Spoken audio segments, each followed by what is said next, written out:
J'avais 17 ans, 1953, où je rentre vraiment dans ce monde de l'homéopathie, mais par la grande porte, par la porte de la philosophie, par la porte de la globalité de l'individu, par la connaissance de l'organon de Hahnemann, par la porte de l'historique des médecines, de la similitude, par exemple, etc. Et puis, j'abandonne l'idée de devenir un jour un grand philosophe, je deviens vétérinaire.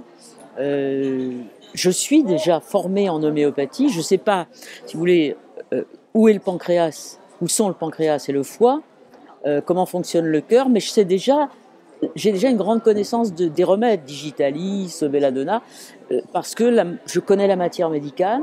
Je suis rentré à Alfort, j'avais 23 ans, j'en suis sorti, j'avais 27 ans, mais j'étais déjà l'ami de Léon Vanier, de Zissu, d'Émilie Lovici, des grands noms de l'homéopathie française. Et ces gens m'ont tout appris. Et à l'école, j'ai appris le reste, si vous voulez, l'anatomie, et j'ai utilisé les remèdes homéopathiques pour ce qui m'était présenté, avec un grand maître qui était notre professeur de chirurgie, qui était le professeur Bordet, qui était un homme très favorable à l'homéopathie. Donc voilà. Et j'ai fait de la rurale. Après, j'ai subi un très grave accident. J'ai quitté la rurale. Je suis remonté à Paris.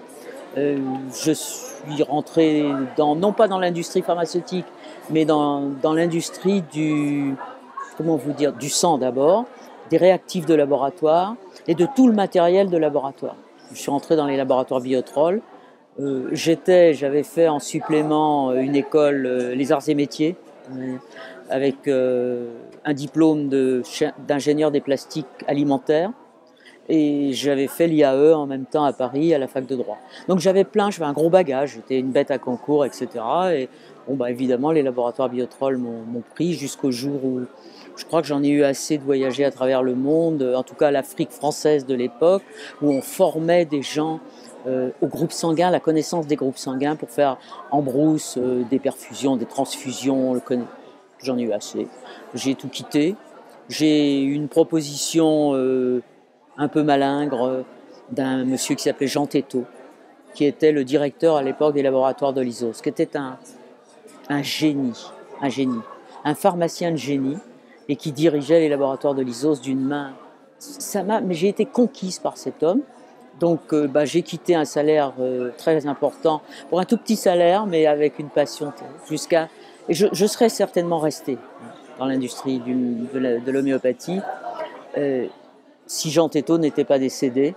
Donc j'avais plus ma place à ce moment-là, je n'avais pas suffisamment d'argent personnel pour m'intégrer dans le gouvernement de l'ISOS, et je me suis installé vétérinaire homéopathe à Paris, envers et contre tous. Alors ça a été le grand boom, quoi, parce que les gens n'avaient pas vu ça, les gens déjà aimaient un peu l'homéopathie. Bon, j'ai eu beaucoup de chance, on a parlé de moi dans l'Express, on a parlé de moi un peu dans la presse, on a parlé de moi aussi un peu trop au Conseil de l'Ordre d'ailleurs, mais bon, tout ça s'est arrangé parfaitement, et puis j'ai pendant 28 ans, mais 28 ans absolument fantastiques, j'ai pendant 28 ans défendu l'homéopathie humaine et l'homéopathie vétérinaire, jusqu'au moment où, en 1996, j'ai été élue une femme, alors que depuis 1896, la création de la Société française d'homéopathie, il n'y avait jamais eu une femme présidente, alors qu'il y a eu des grandes homéopathes. J'ai été élue présidente de la Société française d'homéopathie. J'ai gardé cette présidence pendant 3 ans. Et puis là encore, j'ai quitté. Après, je suis toujours présidente d'honneur de la Française. Je fais mes émissions de radio. Je travaille pour Radio Médecine Douce. Je suis là aujourd'hui. Je fais encore quelques petites conférences. Enfin, je fais aussi des formations pour le grand public. J'ai choisi cette voie du grand public parce que aujourd'hui, le grand public veut non pas se rapprocher, mais veut avoir le droit d'utiliser les médecines complémentaires pour se soulager et pour son bien-être. Ça, c'est quelque chose que nous devons retenir.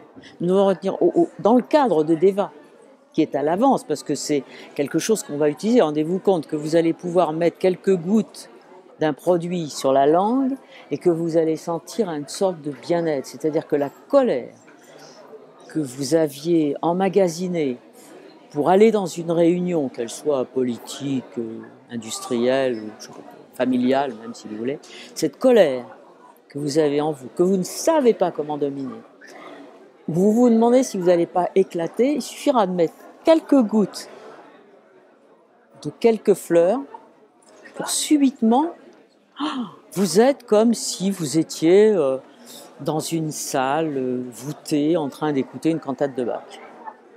Donc, qu'est-ce que demande le grand public? Que ce bien-être-là, qui ne lui aura pas été prescrit et qu'il aura choisi de lui-même, qu'il aura découvert et qu'il aura choisi. Et ça, on est dans un autre monde.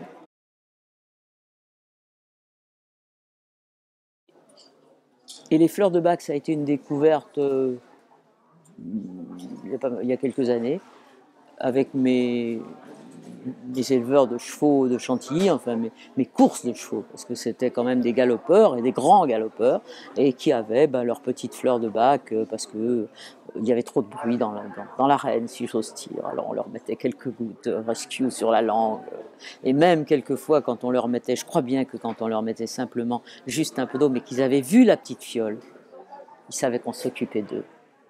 Et on a besoin, soit un animal ou un être humain, on a vraiment besoin d'être pris en considération. Personne n'est un numéro, personne ne se ressemble, disait Hahnemann. Et la globalité de l'individu, qui fait aussi la globalité des fleurs de Bach, elle est là même de nos médecines complémentaires.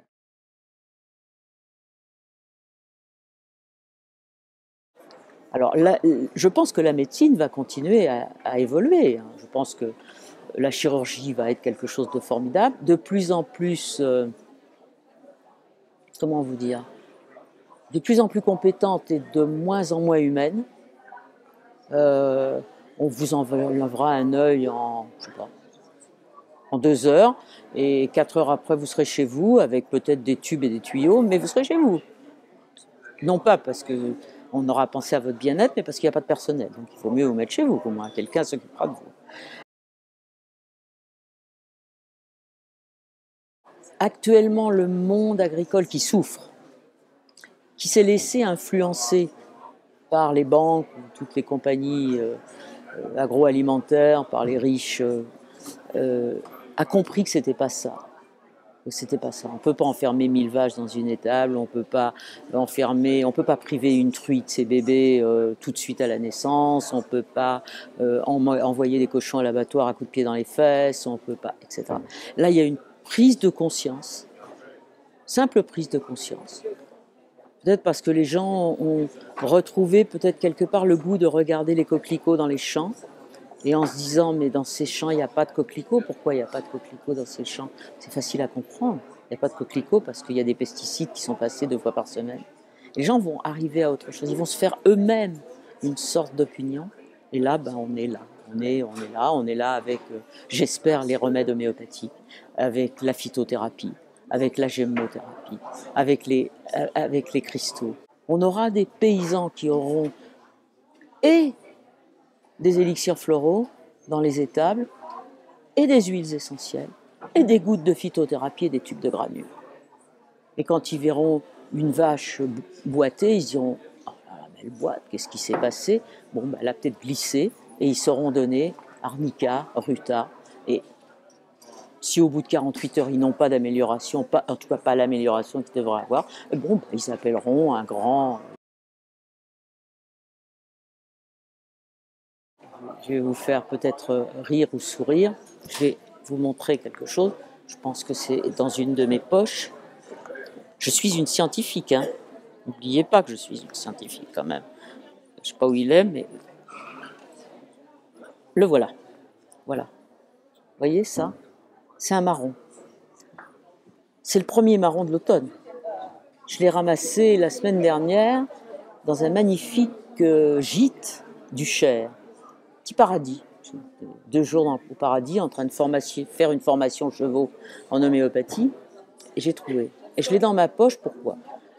Parce que quand j'étais jeune vétérinaire dans le Cantal, où je suis devenue un peu la compagne professionnelle d'un rebouteux, il m'a dit « T'as toujours mal quelque part, toi l'ex-grande sportive, t'as toujours mal quelque part, quand tu trouveras le premier marron de l'automne, tu le mets dans ta poche, tu le gardes avec toi tout l'hiver. » J'ai pas cherché à... D'abord, j'avais pas d'internet à cette époque-là. J'ai pas cherché marron d'âne. J'ai pas cherché vertu du marron d'âne. J'ai pas cherché... non. Je me suis dit, ben, peut-être qu'il a raison. Peut-être que cet homme-là, de génération en génération, se transmettre quelque chose qu'il y avait dans les tout premiers temps, et pour éviter les douleurs qu'avaient probablement les hommes d'il y a 10 000 ans. Peut-être qu'il y avait encore déjà des marronniers, je ne sais pas. Sûrement il y avait des marronniers. On leur a conseillé, leurs sorciers leur ont conseillé de ramasser les premiers marrons qu'ils trouvaient, de les garder contre eux. Je pense que certains devaient faire un petit trou et les mettre en pendentif, et ça les soulageait des douleurs. Pourquoi? Parce qu'il n'y avait pas tous les anti-inflammatoires ou tous les antalgiques d'aujourd'hui. Et moi, Jacqueline Pecker, qui suis quand même formation scientifique, enfin je veux dire que bon, j'ai fait l'école vétérinaire d'Alfort, j'ai suivi des cours d'hématologie, je suis ingénieur des plastiques, eh ben non, j'ai un marron dans ma poche. Pourquoi? Parce que nous n'avons pas le droit de négliger, non pas les remèdes de bonne femme, parce que j'aime pas finalement ce terme de remède de bonne femme, mais ce que nos ancêtres nous ont appris. Et quand je dis aujourd'hui à des gens, votre chat a posé ses pattes sur votre plaque chauffante, vous avez des pommes de terre chez vous? Oui, vous avez des pommes de terre. Tout de suite, vous coupez une petite rondelle de pommes de terre et vous mettez cette petite rondelle sur les pattes brûlées, sur la brûlure. Mais je ne sais pas d'où ça vient. J'en sais rien. Je ne sais même pas ce qu'il y a dans la pomme de terre. J'ai même oublié ça. Mais tout ce que je sais, c'est que j'accepte cette transmission. Mes ancêtres vivaient dans ce qu'on appelle des shtetls polonais. Ils étaient malheureux. Mes grands-parents ne savaient ni lire ni écrire. Nous sommes arrivés en France. Ils sont arrivés en France en embrassant le sol de la gare de l'Est. Ils arrivaient d'une Pologne déjà un peu fasciste et déjà antisémite. Ils se sont dit, la France est un pays merveilleux dont on va tout prendre. Et ma grand-mère, alors, elle cherchait tout ça, tout ce qu'elle n'avait pas appris. Elle disait, il y avait des radis noirs à la maison, et on buvait le sirop de radis noir pour tout l'hiver, pour pas tousser. Et moi, qui très jeune déjà parlais en public, elle me disait, c'est bon pour ta voix, tu vas voir, tu vas avoir une voix qui va porter loin. On m'a dit que le radis noir, que les fleurs ont un pouvoir de guérison, de prévention, de compréhension, de passion, de compassion, de tout ce que vous voulez. Et voilà pourquoi je suis là. Oui, c'est vrai, c'est ma dernière, enfin c'est pas ma dernière apparition publique, puisque je fais encore un peu de radio, des choses comme ça, mais c'est ma dernière vraiment conférence, parce que j'ai trouvé des jeunes, je sais maintenant que j'ai trouvé des jeunes, quelques moins jeunes, plus jeunes que moi, et qui vont prendre une suite. Les médecines complémentaires en vétérinaire vont avoir leur trou, elles vont dans quelques années, je ne le verrai pas, mais elles vont dans quelques années être au summum de leur pouvoir. Compte tenu du fait que j'ai eu 80 ans au mois de juillet, j'ai décidé de prendre un peu de recul, un peu de retraite si vous voulez, donc ça me plaît bien, cette idée de finir là, à Grenoble avec Deva me plaît. Donc voilà, j'ai en plus réalisé cette idée.